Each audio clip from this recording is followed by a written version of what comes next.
तुम्हारी कितनी कोशिश है वो पूरी कोशिश नाकामयाब रहेगी अगर तुम उसमें मजलिस इत्तेहादुल मुस्लिमीन को शामिल नहीं करेंगे। क्योंकि एमआईएम आज अगर सबसे ज्यादा कट्टर अगर भारतीय जनता पार्टी को हराने का किसी ने अज़म उठाया है तो वो मजलिस इत्तेहादुल मुस्लिमीन ने उठाया है।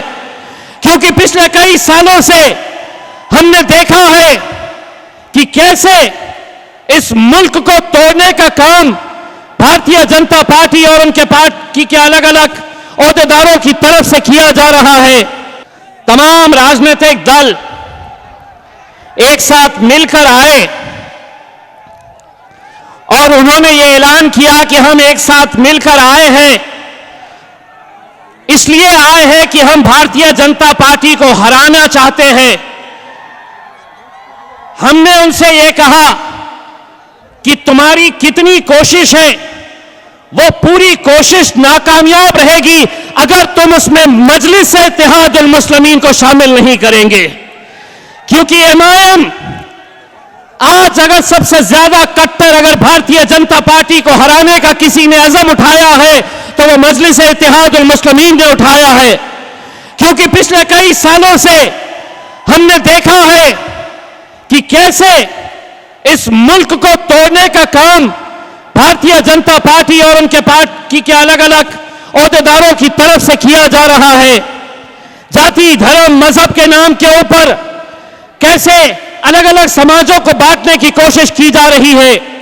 इसीलिए आज ये बहुत जरूरी हो चुका है कि हम लोग एक साथ मिलकर आए और कोशिश करें, पूरी ताकत लगाए कि हम भारतीय जनता पार्टी को इस मुल्क से कैसे पछाड़ सकते हैं, कैसे उन्हें हरा सकते हैं।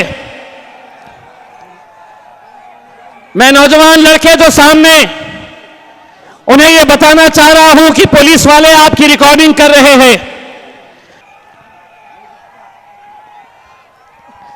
और मैं पुलिस वालों से गुजारिश करूंगा जो जहां है वहां रहने दीजिए साहब। ये वो लोग हैं जिन्हें पैसा देकर लाना नहीं पड़ता है, ये दीवाने हैं मजलिस के।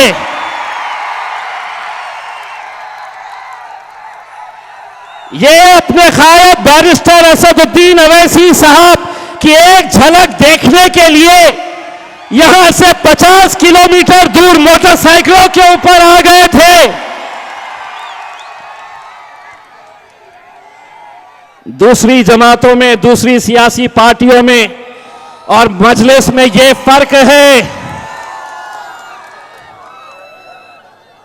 कि दूसरों को ऐसी महफिल सजाने के लिए गाड़ियां भेजना पड़ता है।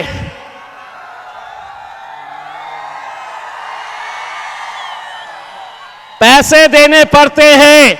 सिर्फ मजलिस एक ऐसी जमात है जो सिर्फ बैरिस्टर असदुद्दीन अवैसी साहब का नाम आता है और देख लो क्या नजारा देखने को मिलता है। बहुत तकलीफ होंगी आज के दिन। मुझे भी मालूम है आज रात में कईयों की नींद उड़ने वाली है। बोलेंगे यार हम इतनी मेहनत करते हैं इनको पटाने की, लेकिन ये हैदराबाद से शेरवानी आ जाती है और हमारी पूरी परेशानी वहीं से शुरू हो जाती है। और होना भी चाहिए, क्योंकि तुम में और हम में ये फर्क है कि हमने ये ऐलान किया है कि हमारी आवाम के बीच में से हम अब अगर भेजेंगे तो लोकसभा के अंदर हमारा नुमाइंदा जाएगा, विधानसभा में अगर जाना है तो हमारा नुमाइंदा जाएगा। तुमने हमें सिर्फ मोहर बना के रख दिए थे। क्या काम? तो नेताजी आ रहे एयरपोर्ट पे तो फूल का गुलदस्ता लेके जाना है, फोटो खिंचाना है और उसी में खुश। हमें काम क्या दिया गया था कि वो स्टेज पे बैठेंगे, हमने कुर्सियां बिछाने का काम, शतरंजी बिठाने का काम हमें छोड़ दिया गया था। लेकिन बैरिस्टर असदुद्दीन अवैसी साहब ने इस मुल्क के अंदर अगर एक यकीन पैदा किया तो वो ये यकीन है कि जिस पार्टी के बारे में बोलते थे कि ये अकेले हैदराबाद का एक एमपी रहेगा, एक से दो नहीं होंगे, अब एक,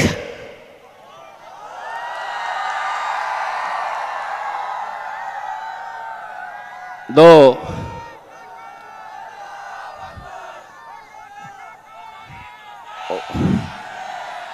जब पहली बार हम गए थे ना वहां पे पार्लियामेंट के अंदर, तो उसने क्या पूछा था मालूम है? उसने क्या पूछा था छोटे वाले से? अरे ओ सांबा, कितने आदमी है रे? दो। बोले दो। बोले साहब है तो दो, लेकिन अपने 300 पे भारी है।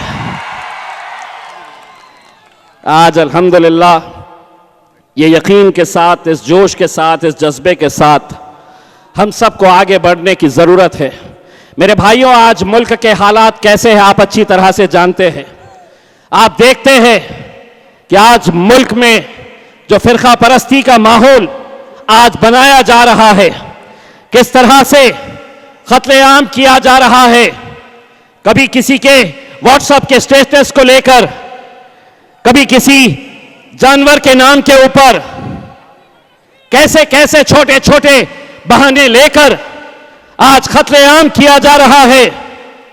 और हमसे कहा जा रहा है कि आप लोग कुछ बोले नहीं, आप लोग मत बोलिएगा।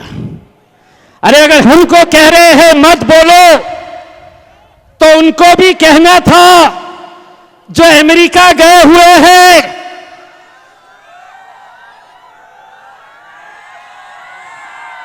समझ गए मित्रों? मित्रों, हमको बोल रहे हम नहीं बोलना, और वहां पे उन्होंने झूठ पे झूठ, झूठ पे झूठ, झूठ पे झूठ, वो सब चलेगा, लेकिन हमने सच नहीं बोलना।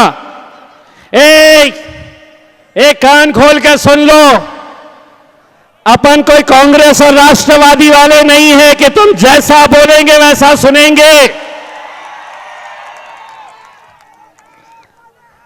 अगर तू मुझे कुछ बोलेगा तो मुझ में आज इतनी हिम्मत है, अरे चल बैठ बे बैठ।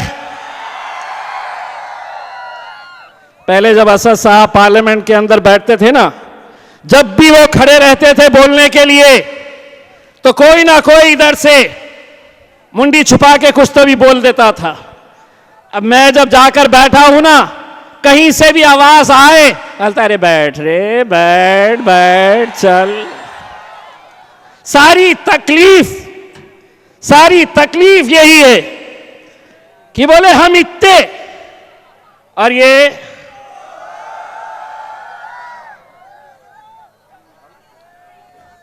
लेकिन मजलिस इत्तेहादुल मुस्लिमीन गूंगे, मुक्के और बहरों की जमात नहीं है।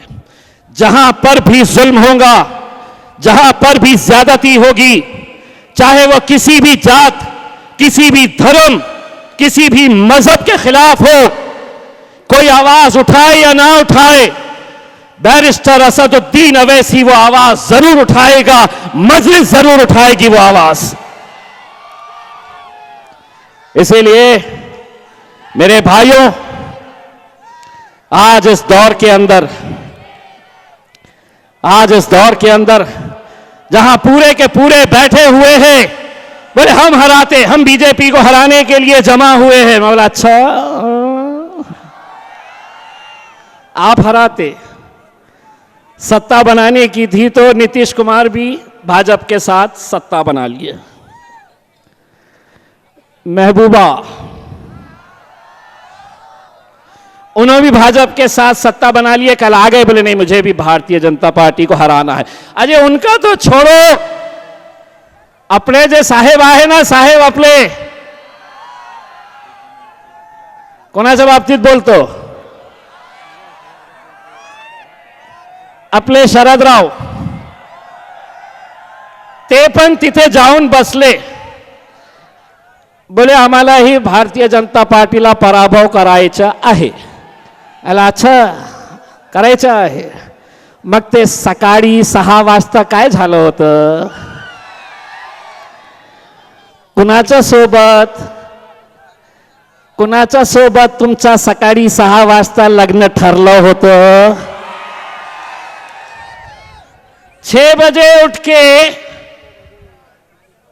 अजीत दादा, देवेंद्र फडणवीस 6 बजे उठ के बोले चलो सरकार बना लेंगे, और फिर अब बैठ गए यहां पर. एक बात अच्छी तरह से समझ लो, इस मुल्क के अंदर अगर भारतीय जनता पार्टी को हराना है तो तुम जितने भी हैं 15, 18, 20 जितने भी हैं, उनसे ज्यादा अगर भारतीय जनता पार्टी को अगर कोई हराना चाहता है इस मुल्क के अंदर, तो वह मजलिस हराना चाहती है.